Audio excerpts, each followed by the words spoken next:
Shalom Aleichem to every one of you sa bawat isa sa atin na muling binibiyayaan ni Hashem at lubos sa pinagpapala sa bawat araw na kanyang pinahihiram sa atin upang ating tunay na pagsumikapan at pagsumikapan, pagsumakitan. Ayun, yun ang hinahanap kong salita. Uh, na ating i-redeem ang bawat araw ng pahiram dahil isang araw ito kukunin niya sa atin. Habang tayo ay living under the manifold grace and mercies of HaKadosh Baruch Hu through Yeshua the Messiah, gamitin natin ang lahat ng ito. Why? Because there are great plans. Merong great purpose ang ating Panginoon Diyos sa ating mga buhay. Remember this, please do not forget, and with your open heart, na hindi po tayo para sa sarili lang natin. Yung mga Gentile Western teachings of the past, let it be just the past. It's already gone with the wind. Ang gusto kong sabihin, hindi naging personal ang salvation mo. Ang salvation, it's better to call it redemption, katubusan. Katubusan ng buong sambahayan ng Israel na tayo ay kumakaisa lamang. Tayo ay kaisa lamang doon sa napakalaking sambahayan ng Israel na magkakaroon tayo ng malaking impact, magkakaroon tayo ng malaking silbi doon sa final redemption that God has planned for the house of Israel united with Messiah Yeshua. At kapag tayo ay nabubuhay ng matuwid at tama, of course, sa tulong at sa pamumuno ng kanyang Torah, ng kanyang mga salita, ng kanyang Ruach HaKodesh, sa pamumuno ng kanyang patnubay sa iba't ibang kapamaraanan, makikita natin ang ating buhay ay maging malaking silbi, malaking bagay sa kanyang creation. Yung creation niya na hindi lamang ang mga tao, kundi ang mga hayupan, ang mga vegetation, even the trees and all the things that God has purpose will have a positive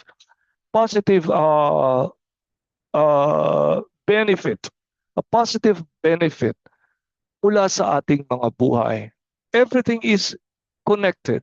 Everything is interconnected with the universe and us.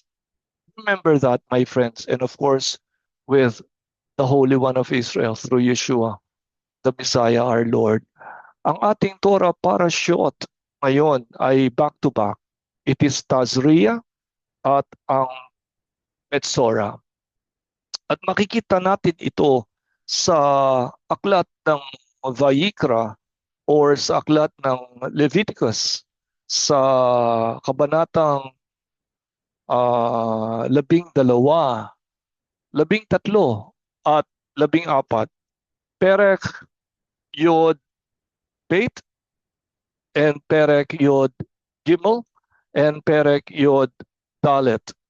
Nais kong kunin lamang ang inyong atensyon dito sa mga unang mga talata sa chapter 12 verse 1, chapter 13 verse 1, at chapter 14 verse 1, na kung saan ay hindi masyadong binibigyan ng interes at pagpapahalaga ng napakaraming mga mananampalataya, dahil sa ang mga kwentong ito, ang mga aral na ito na mula sa bibig ni Hashem, hindi ito bibig ng propeta, hindi ito bibig ni Moshe.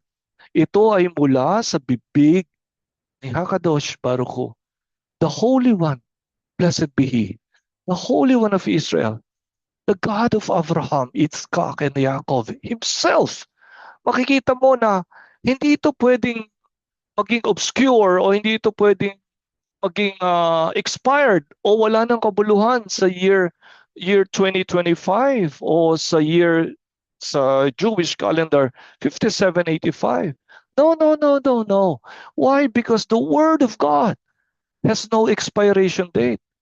And the Word of God abides forever.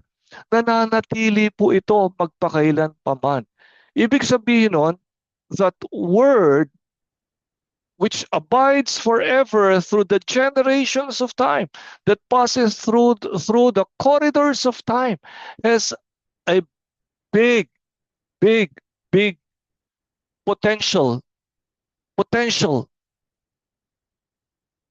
victories, potential reasons para Hashem's and His holy name and His plan for the whole Bria, the whole creation will come to fulfillment. It will come to pass. Again, why am I saying this?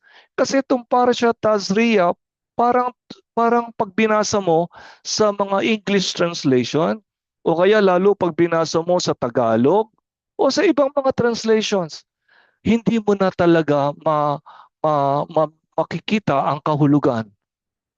Kaya ganun na lamang po ang kahalagahan na mag-aral po tayo ng mismong Lashon HaKodesh, the Hebrew original mother tongue scriptures. Dahil hindi mo talaga ito makukuha sa mga translations. Bakit? Kasi yung translations po, isinalin na nila ito, yung mga salita sa Hebrew original, kumuha na sila ng mga common. Yung common sa mga tao na mauunawaan. Kadalasan, it always differ from the biases of the translators or the writers. May mga kanya-kanyang biases yan eh. Kasi hindi naman talaga assurance na yung supposedly infallible Word of God from the original Lashon HaKodesh, Hebrew Scripture, ay mabibigyan mo eh. Mabibigyan mo ng tamang translation. Kahit sa Greek, tingnan nyo nangyari yung Torah. Tingnan nyo nangyari sa Torah. Nilipat ang translation mula sa Hebrew, the Torah, Hebrew, inilipat sa Greek. Ang pagkasalin sa Greek, anong pangalan ng Torah sinalin sa Greek? The word is nomos. Ano ibig sabihin ng nomos? Nomos means the law. Law, kautusan. Pag tinagalog mo, kautusan. Imagine mo, ang Torah ay hindi po ang ibig sabihin nun, nomos, hindi. Hindi rin lalo na sa Tagalog, kautusan, lalong hindi. Ano ba ibig sabihin ng Torah? Ang ibig pong sabihin ng Torah, dalawang Hebrew root words. Yung isang root word ng Torah ay, kasi lahat ng Hebrew word may root word yan. Tandaan niyo po yan. That is 101 hermeneutical Jewish or Hebraic study. Ang ibig sabihin ng root word ay yung pinaggalingan, root, yung ugat, pinag-ugatan ng salita. Ang pinag-ugatan ng salita ng Torah ay ang hor-ha'a. Say it, hor-ha'a. Ang ibig sabihin nun, the instructions of God.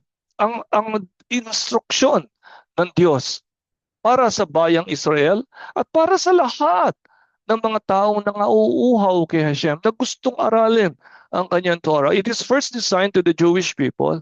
Yes, of course, sila ang unang tumanggap ng Torah, which means hor-ha'a, the divine instruction. The divine instruction for our each day's life.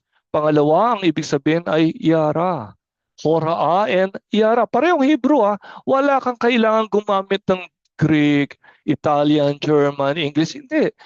Pag gusto mo makakuha ng sagot, doon mo piliin mismo sa original. Huwag kang manghiram ng ibang lingwahe dahil hindi po aangkap, hindi papantay eh. So ano ibig sabihin ng yara? It is the direction. Diyan, it is the signage. Diyan itinuturo ni Hashem sa bawat isa kung paano tayo tatahak ng ating buhay. Yung ating journey, yung ating spiritual na landasin sa pang-araw-araw na buhay. So makikita niyo dun pa lamang on the onset, from the very onset, ay mali na. Yung Torah naging law. Wala na. Everything follows. Wala na. Layo-layo na. Pag nagkaroon ka ng error sa simula, imagine mo yung trajectory niyan. Yung trajectory po niyan, palaki ng palaki, palaki ng palaki yung error. Nako, by the time you understand it, nako, ang layo na pala ng gustong sabihin ni Hashem sa gustong sabihin ng tao na nag-translate. I'll tell you, give me a little bit of time para maintindihan natin kahit saan lang tayo abutin ng paksang ito. Ito pong sinasabi ng Tazria, let me just quote it to you from chapter 12. Vaydaber Hashem el Moshe Lemor. Hashem spoke to Moshe saying, sabi niya, nasaan na ba ako? Daber el Binei Israel Lemor. Sabi niya, speak unto the children of Israel saying, tapos sabi niya rito ay ki Tazria ve'alda zachar.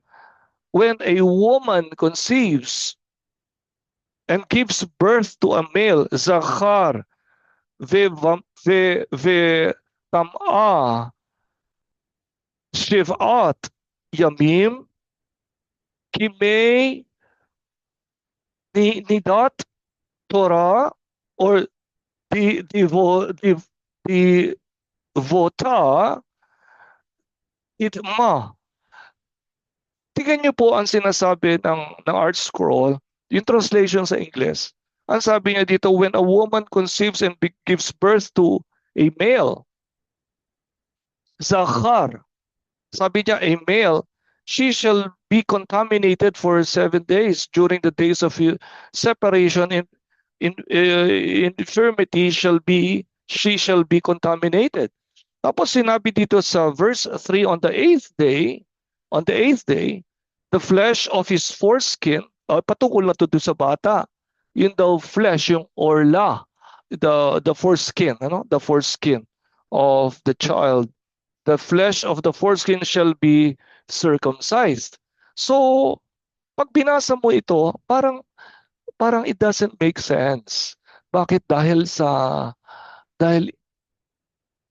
malalim yung sinasabi ng original Hebrew scripture. And the point of which I'm saying, my dear friends, is may tinatawag ditong babae, yung isya na nagbuntis, nagdalang tao ng lalaki. Mas makikita natin yung sinasabi, mapapaliwanag doon sa chapter 13 verse 1. Ang sabi, Hashem spoke to Moshe and to Aharon saying, sabi niya, Vaydaber Hashem el Moshe ve'el Aharon Lemor. Ang sabi niya, Hashem spoke to Moshe and to Aharon saying, mas tingnan ninyo, ang sabi rito sa original mother tongue, ito po ang sabi niya, Adam i yiye beor bezaro. Sabi niya, Adam. Ano ibig sabihin ng Adam? Adam. Ano ba yung Adam? Si Adam, hindi ba? It is a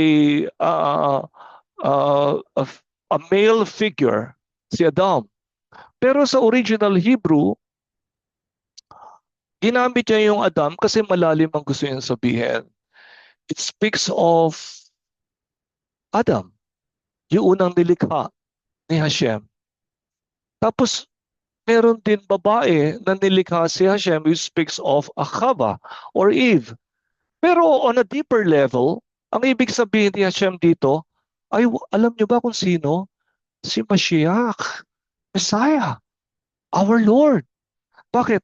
Adam, it is an acronym of Adam, David, and Mashiach. Aleph, Dalet, Mem. Yun ang spelling ng Adam. So pag ito ay kinompartmentalize mo ang meaning in the deeper study of the Jewish hermeneutical study, it refers to Adam, the first creation, the man in the Garden of Eden, at saka David, which speaks of Mashiach ben David, and then the third is Mashiach himself, the Son of God. So dito pa lang makikita mo na merong pinatutungkol dito sa para siya Tazria na patungkol sa kay Adam, at saka kay Kava, at saka kay Messiah. Pero ang pinatutungkol dito ay meron daw, sabi if Adam key Adam, sabi nga rito sa aking Art Scroll translation, if a person will have on a skin on his flesh SAEs or a sapakhat, hindi pinatutungkol dito yung Metzaraat, yung lalaki, yung Adam, Metzaraat. Sabi ng iba ay merong leprosy. Pero I beg to disagree kasi yung leprosy is a physical kind of sickness. It is a disease of the skin, hindi ba? Sa Tagalog ay ketong, di ba? Pero kung may sakit ang tao, saan dinadala ang taong may sakit? Dinadala siya sa doktor, sa isang medical doctor, sa isang medical professional. Kung ang sakit ay sa balat, dadalhin siya sa isang dermatologist siguro, sa isang doktor na nagpapagaling sa sakit ng balat, di ba? Pero ang Torah, hindi eh. Inuutos ni Hashem, dadalhin daw itong taong ito na merong saraat or metsora, pinadadala sa Kohen, o sa Kohanim, yung mga tao na kung saan ay mga spiritual leaders of Israel, dahil sila lamang ang pinagkalooban ni Hashem ng discernment, the power to distinguish what is clean and what is unclean. Sila lamang yung binigyan ng kapangyarihan ni Hashem na masuri kung ang tao ay pure or impure. O yung tao ay mayroong spiritual kind of disease or not. So makikita po natin dito, hindi ito isang uri ng physical sickness, kundi ito ay a sickness of the soul. Ito ay sakit ng kaluluwa ng tao. At kadalasan, ito ay sanhi ng mga salita na hindi dapat sinasabi, ngunit ito ay binibitawan. Kung tawagin sa Hebrew ay lashon hara, a slanderous speech. Kahit nasabihin pa natin ay sa panahon ngayon, 2025, punong-puno na tayo ng hate speech. Ang politiko sa politiko, away ng away. Ang mga namumuno sa pamahalaan ay walang tigil sa bangayan at bangayan. Parang naging naging normal na ang pamumuna, ang paninira sa kapwa. Ang mga tao ay walang habas na nagsasalita ng hindi magaganda laban sa kanyang kapwa. Kahit sa sinasabing sa religious community, wala nang sinisino kung hindi nandoon na yung kapabayaan na nagsasalita ng hindi maganda. At alam po ba ninyo na ang mga salitang gaya ng lashon hara or slanderous speech o mga careless words na nakakapanakit sa puri o nakakapanakit sa pagkatao ng sino man ay isa mabigat na uri ng kasalanan. Ang number one pong kasalanan na talagang kinamumuhian ni Hashem ay ang avodah zarah. Avodah zarah means idolatry. Yung sumasamba ka sa kinikilala mong Diyos na nangunguna kaysa sa tunay na banal na nag-iisang Diyos. Diyos si Abraham, Iskak at Yaakov. Pag may nauna sa kanya, ang tawag dyan, avodah zarah. Ito man ay kapwa mo na sinasamba mo, ito man ay mga bagay kasangkapan na sobra mo ng pinaghuhumalingan. Sobra mo na itong dinidesire. Sobra mo na lang parati ang atensyon mo ay naririto. Ito ay napakabigat na kasalanan sa harapan ng banal na Diyos. Ang pangalawang uri po ng kasalanan, hulaan niyo kung ano. Ang pangalawang uri po ng kasalanan ay walang iba kundi ang lasyon, hara, evil speech. Yung pagsasalita ng pangit laban sa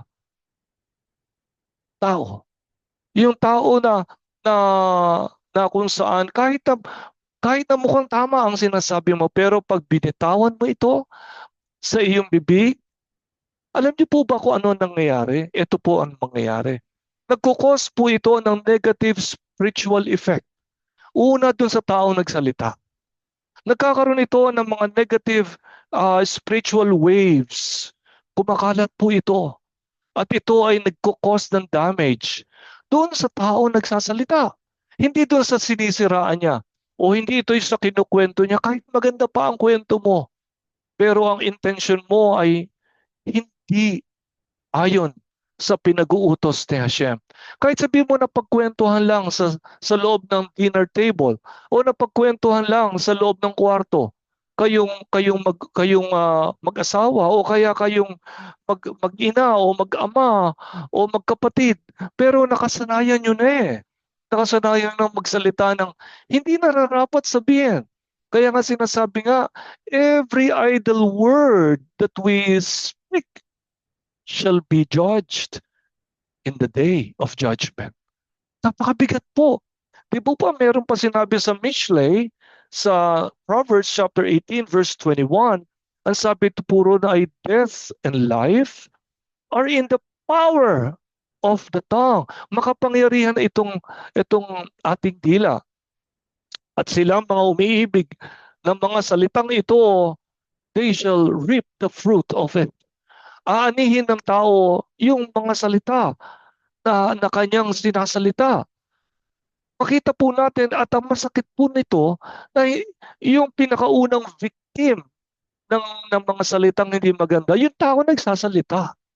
Hindi yung taong pinagsasabihan. Hindi. At ang pangalawang nagiging biktima ay yung mga taong kinakausap niya. Kahit ang intensyon niya ay hindi naman talaga mag-chismis o mag-gossip, kung hindi, kundi ikwento lang niya yung mga pangit na nasaksihan niya sa umaga at hapon. Kukwento niya yung mga pangit na nangyari sa kanyang trabaho. Pero alam niyo po, hindi pa rin yung pinapayagan ni Hashem. Bakit? Dahil si Hashem ay meron dinisenyo po sa atin.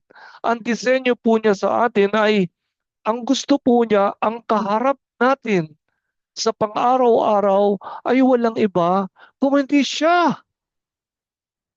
Kaya nga po, napupunahin ninyo sa balik tayo sa aklat ng Bereshit o sa aklat ng Genesis, malinaw na malinaw po na ang sinabi rito ay Hashem breathed unto his nostrils the nishmat, the breath of life. And man, Adam, became a nefesh chai. Ibig sabihin, yung tao ay hiningahan ni Hashem mula sa kanyang hiningahan niya ang tao doon sa pinakaharap ng tao. Tandaan natin ang si Adam ay wala namang katawang lupa, hindi ba? Wala naman. He's a glorified body, a body of light, a body of a holy priest, a body of holiness. At ang trabaho po ng tao ay makipag-ugnayan po kay Hashem face to face.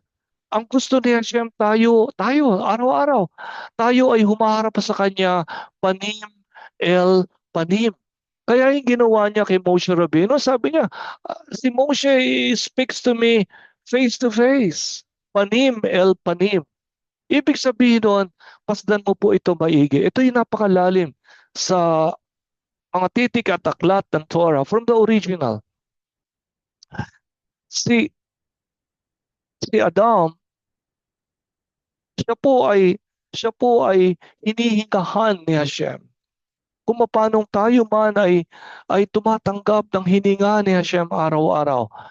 We inhale the presence of God. Ngayon through the words of Torah, the words of the prophets, the words of the Brit Hadashah, the words of the scripture. We breathe. Ini-inhale po natin yung nishmat, the breath of life. Ano yung ini-exhale natin? Ini-exhale naman natin at tinatanggap naman yun ni Hashem. Yung hininga natin, nilalabas po natin yun at yun naman ang kinukuha ni Hashem. So we inhale the breath of God and we exhale our pains, our struggles, our problems. We exhale our our our burdens. Ang sinasabihan po natin ay si Hashem. We are face to face with Hashem. Yun po ang plano at ang gusto ni Hashem kay Adam. We are face to face with God. Just imagine this. Pag may lumabas sa ating mga bibig, sa ating labi na hindi maganda, ano ang nagiging bunga nito sa harapan ng Diyos? Ito po ay pag nakasanayan, it becomes an idolatry. It becomes a way of life. Intentionally or unintentionally, hindi po ito kalugod-lugod kay Hashem. So ano dapat natin gawin? We lift it up before Hashem sa pananalangin. We lift it up before Hashem through an internal intercession. Nag-i-intercede tayo para sa taong ating narinigan na hindi maganda o nakitahan na hindi magandang ginawa o gumawa sa atin ng pangit. We lift it up before Hashem in prayer. In prayer. What comes out of our mouth must be pure. Why? Because we are panim el panim before our Creator.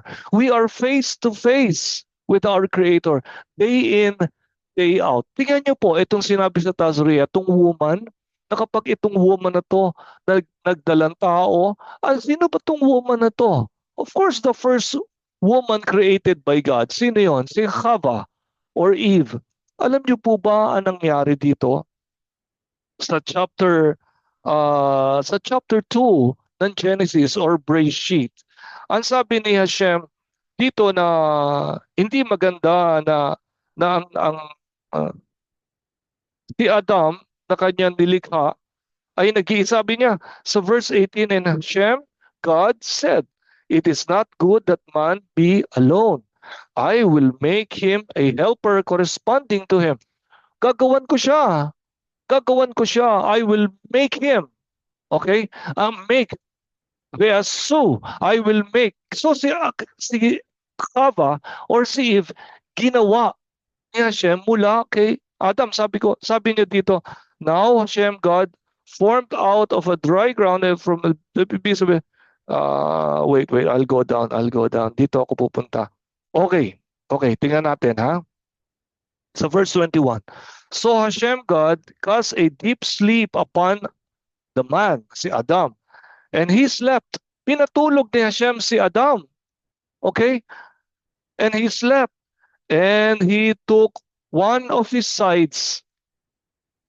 And he took one of his sides. And he filled in flesh in its place. Alam niyo po kung ano nangyari dito? Ito po ang sinasabi ng Torah from the original mother tongue. Nung gawin ni Hashem si Adam, siya po ay ginawa sa harapan, siya ay lalaki. Lalaki. Yung harapan niya ay lalaki. Yung likod niya ay babae in the form of a feminine babae, pero yung isang form niya, yung isang side niya ay lalaki. So sinabi, hindi totoo yung kinuha sa kanyang tadyang. Wala kang makikita na sa original na and he took one of his ribs. Di ba ganun ang tinuturo sa mga translations? Hindi, ang sinasabi po rito, I'm quoting from the English also, kaya lang for the sake of time, yung isa Ingles ng Art Scroll, napakaganda. Ang sabi niya, and he took one of his sides. Pag sinabing he took one of his sides, Adam must have two sides. The one side and the other side. Kaya lang magkabilaan back to back. Okay? Ito ako, nakatingin ako sa inyo, pero meron isang side sa likod ko na siyempre hindi nakatingin sa inyo, nakatingin sa kabila. Ganun ang pagkagawa ni Hashem kay Adam. Yung harapan, lalaki, yung likod, babae. Nag-iisa sila, magtalikuran. Hindi kalooban ni Hashem yun. Dahil ang gusto ni Hashem parati sa creation niya, panim el panim, face to face. Kung paano yan nilikha si Adam, face to face. Hiningahan niya ganon. Kaya mula noon, ang daupang palad, ang parating communication ni Adam ay face to face with his creator Hashem. Kaso mo, sinabi ni Hashem, hindi maganda na nag-iisa lang siya. So, gagawa ako sa kanya ng isang taga, hindi katulong a helper para sa kanya. Kaya ang sabi rito ay nagugulat kayo sa turong ito, no? Sabi niya, he took one of his sides.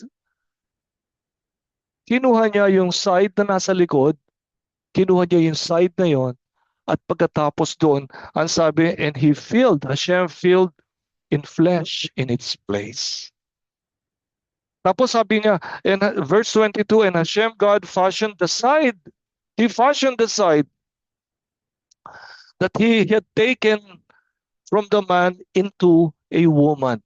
Ayun. So from the spiritual composition of Adam, ginawa niya si Chava or si Eve. Si Adam kasi ay hindi naman siya nilikha sa Eden. Hindi siya ginawa sa Eden, di ba? Hindi ba? Galing siya sa mataas na antas ng Hashemayim na kung saan ang mga kaluluwa ay dumoroon. It is a place where the souls are being kept by God Himself. So si Adam, hindi siya galing sa Gan Eden. Si Eve galing sa Gan Eden mula kay Adam. Okay? Yung katawan na lang ni Adam na hiningahan ng Diyos ay nag-fashion siya ng clay, but the very presence of Adam, the soul of Adam came from the presence of God. But the soul of Eve, itong gusto kong ipunto sa inyo, came from Adam. Si Chava galing kay Adam na kung saan hiniwalay ni Hashem. At pagkatapos naging magkahiwalay na silang ganon. Para saan sila? Para maging harapan na sila. That they can have the blessedness to look with one another, look at one another. They can help one another. They can talk to one another. They can listen to one another. They can bless one another. They can lift up one another.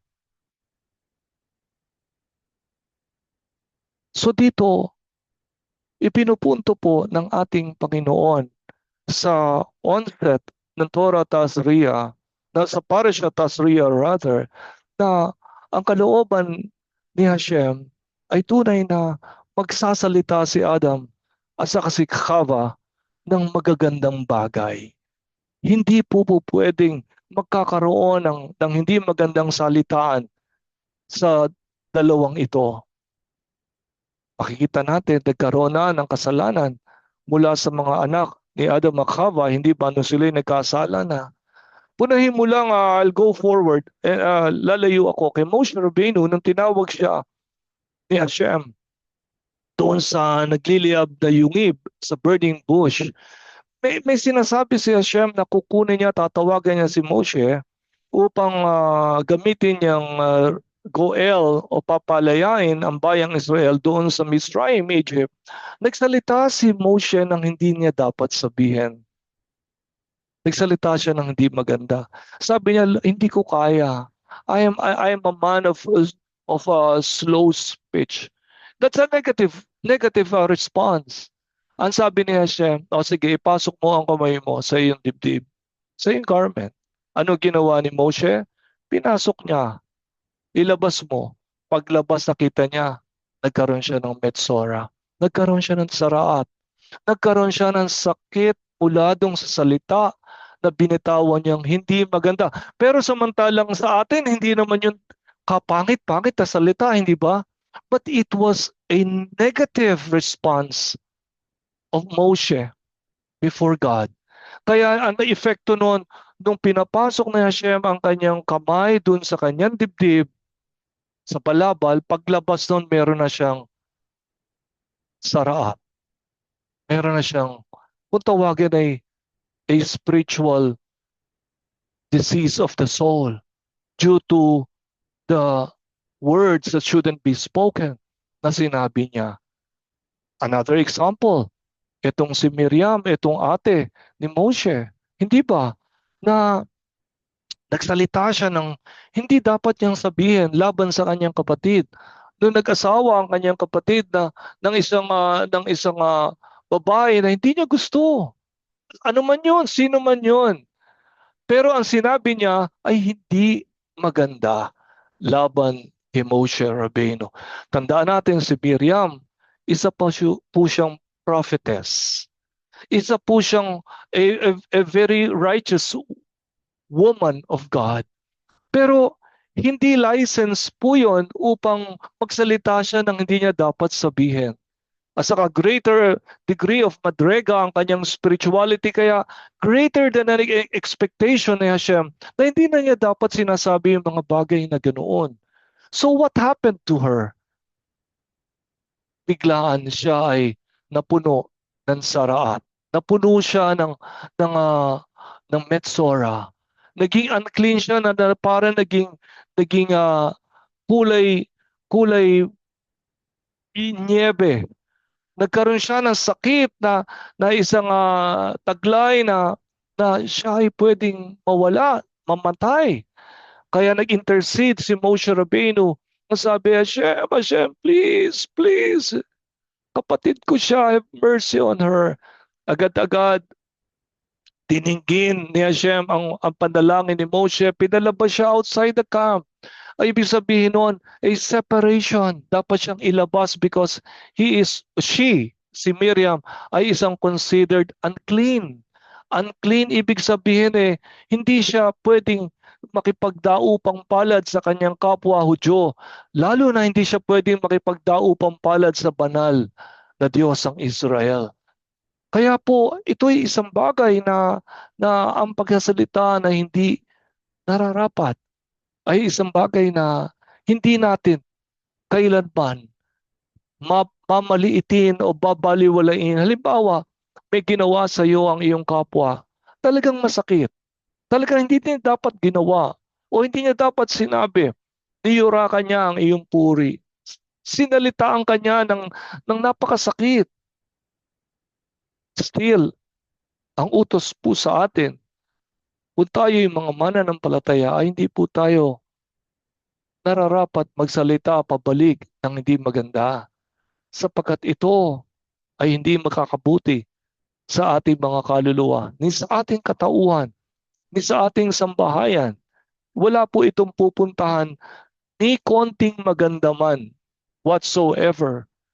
Dito po ay isang bagay na makikita natin yung sinasabing bata, yung anak, yung babae, si Chava, which is a representation of Israel. Israel, ang covenant people of God. Israel na kung saan ay sa Genesis chapter 3. Ang sabi ni Hakadosh Baruch Hu, I will put enmity between you and the woman. Kausap niya si Hasatan. Maglalagay ako ng matinding poot laban sa iyo at sa babae. Referring to Israel. Kava and then Israel, para kang nag-aaral, nagtutupi-tupi ka ng mga katotohanan mula sa puso ni Hashem. At yung kanyang binhi, wawasakin ang iyong ulo at ang iyong binhi ay susugat sa kanyang sakong. Which is a picture of Israel and the last Adam. The last Adam is Mashiach ben David. Ang ating Panginoon, ang Messiah, na kung saan ay makikita natin na sa panahon na kung saan ay lumalaganap ang saraat o ang lumalaganap ang Metsora, yung mga sakit na sanhi ng masasamang salita, ang mga taong yun ay pinapalabas ni Hashem sa kampo ng Israel. At dinideclare nila ang kanilang sarili, unclean, unclean, unclean, para malaman ng mga tao na hindi sila dapat lapitan. Dahil nakakahawa po yun eh. Ito po ay na isang bagay na hindi hindi talaga pwedeng gamitan lamang ng pakikisama o compassion na ito ay makikisalimuha sa mahal sa buhay. Hindi, utos po ni Hashem, ilabas siya. Ilabas siya. Bakit? Para habang nakalabas siya doon sa labas ng kampo ng Israel, ito po yun. Para magkaroon siya ng paghuhunos dili, magkaroon siya ng realisasyon, ng awareness na hindi kailanman makakabuti ang mga binitawan niyang salita na hindi maganda.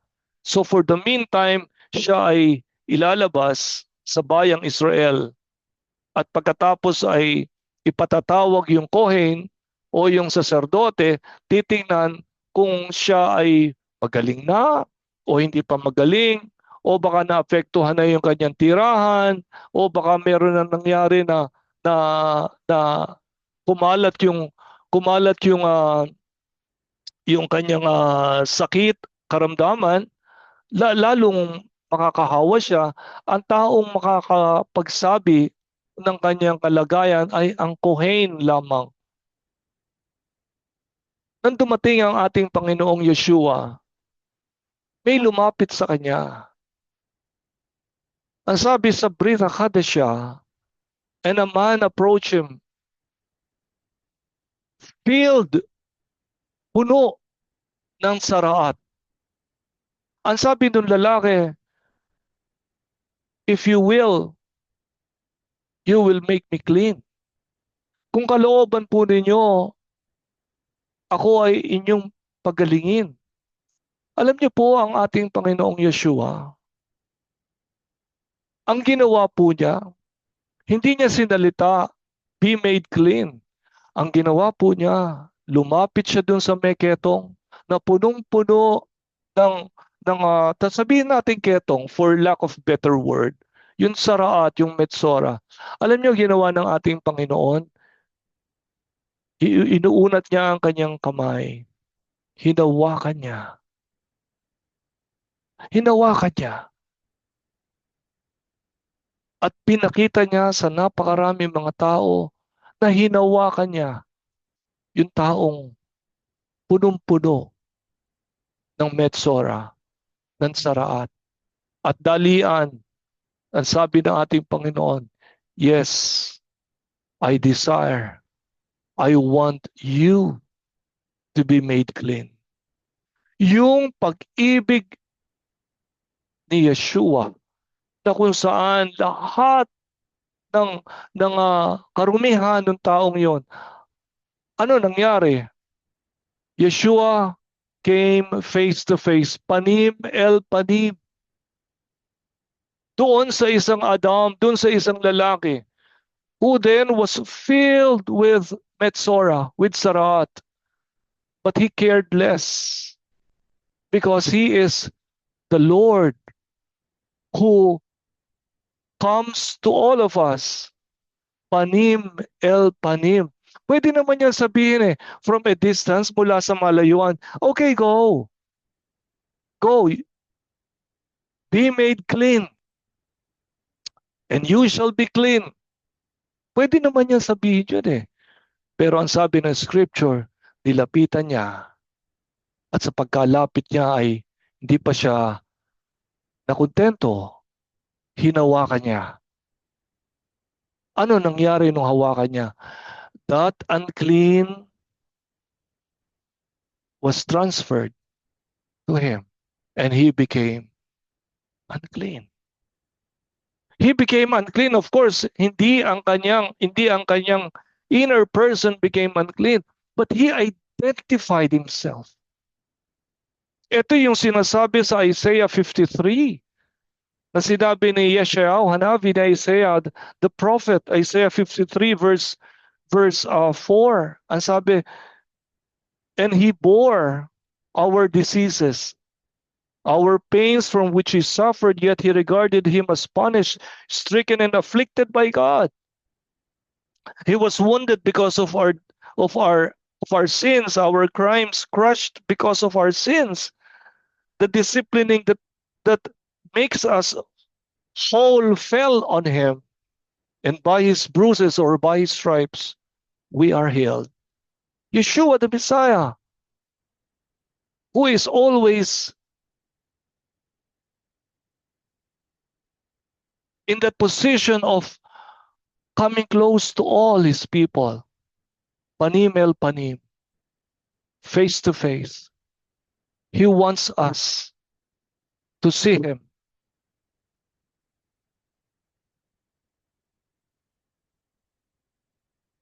He bore our sickness. He bore. Tinanggap niya yung ating mga sakit. Tinanggap niya yung ating mga kapansanan. Lahat ng kasalanan ay pinataw sa kanya.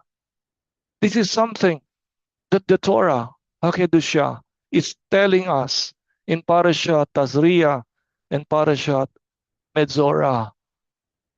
Now, with this, my dear friends, let the message be very, very simple. God wants us always to remember that He wants us, gusto niyang lumakad tayo sa Kanya face to face. Gusto niyang lumakad tayo at ang ating asawa face to face. Walang kublian, walang may tinatago. Gusto niya na bawat isa sa atin lahat inside the house of Israel in Messiah Yeshua ay nagkaharapan face to face. Because we are created in the image and in the likeness of God. He wants us always to be walking before Hashem. Kaya nga, lifnei Hashem, before the presence. Ibig sabihin, we are walking face to face with God. Knowing that and having that awareness, meron tayong kamalayan that we are supposedly face to face with God. Paano natin mamimiss yung anumang bagay na hindi maganda? We cannot. Hindi tayo pwedeng magsalita ng wala sa pinagmumula ng pananampalataya. We cannot speak something that is not pleasant. We cannot speak slanderous words. We cannot speak negative words. Why? Because we are supposedly exhaling. And God is receiving. And God is breathing over our lives. Patuloy po tayong lumalakad face to face with God. Patuloy tayong lalakad face to face with our loved ones. Face to face. So words will be spoken in purity, with truth, with honesty. We have this balance of truth and compassion and humility. My dear friends, I pray that the God of Avraham, Yitzchak, and Yaakov will bless us all the more, and He will teach us the ways of Hashem, that we will overcome the patterns of this world. Na ang mundong ito ay punong-puno na ng lasyon hara. Punong-puno na po ng hate speech. Punong-puno na, katunayan, normal na yata ginawang normal ng buong mundo ang magbato ng hindi maganda sa kapwa. At naging normal na rin, alam nyo ba? Normal na sa tinatawag na religious system, sinasabing sa sinasabing the body of believers, normal lang magsiraan, pagbato ng hindi magagandang salita. Kaya kung yan ay nangyayari, tatanungin ko kayo, hindi kaya marami ng spiritual saraat o metsora sa buhay ng mga tao? The answer is absolutely yes. Kaya tayo po ay napapaligiran ng infection. Nagkakaroon ng contagious spirit of saraat. We are becoming unclean and unclean and unclean and unclean pag hindi naputol ang cycle ng mga pagsasalita ng pangit na namumutawi minsan sa ating mga labi o hindi natin ikinukorek o itinatama o sinasawata ang mga taong nagsasalita. We cannot speak silent or we cannot remain silent. We have to speak truth. Speak truth out of love para ma-break na po itong cycle of uncleanness.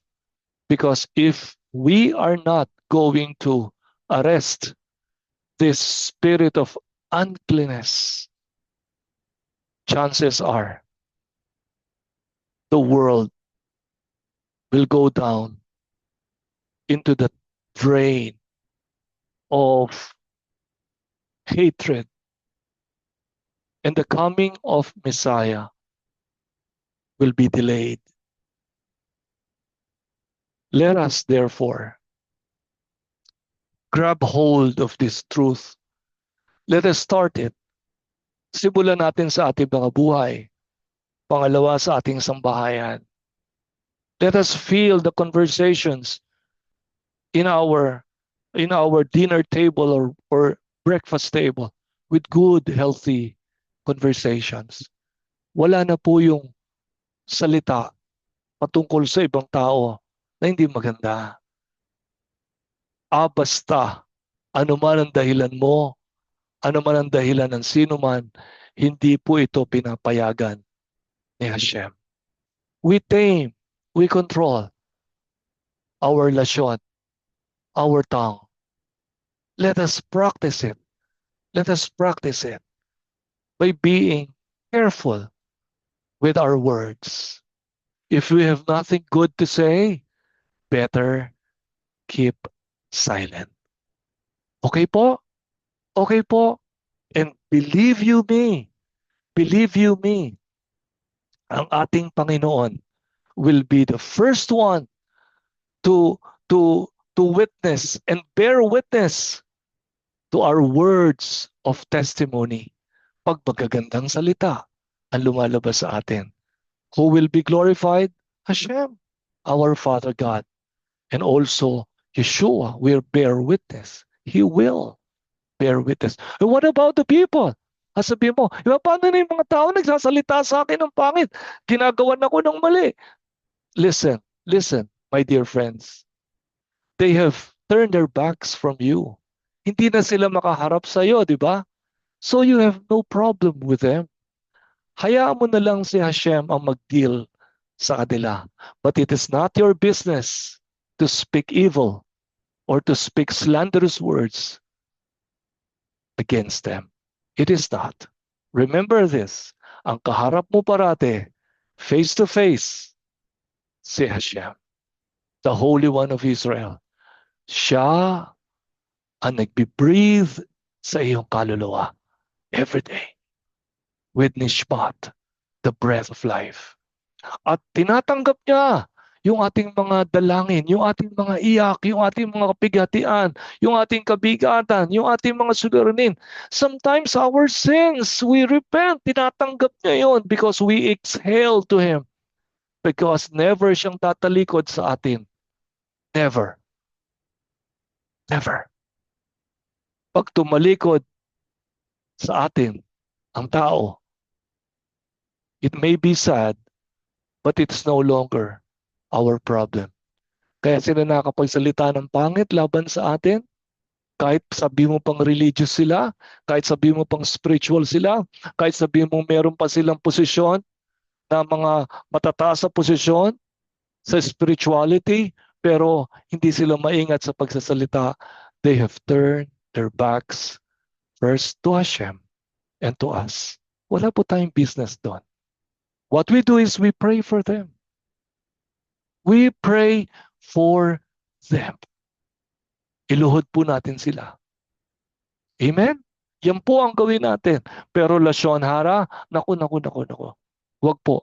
Number 2, grievous sin po yan. Number 1 is Avodat Sarah, idolatry. Number 2 is Lashon Hara.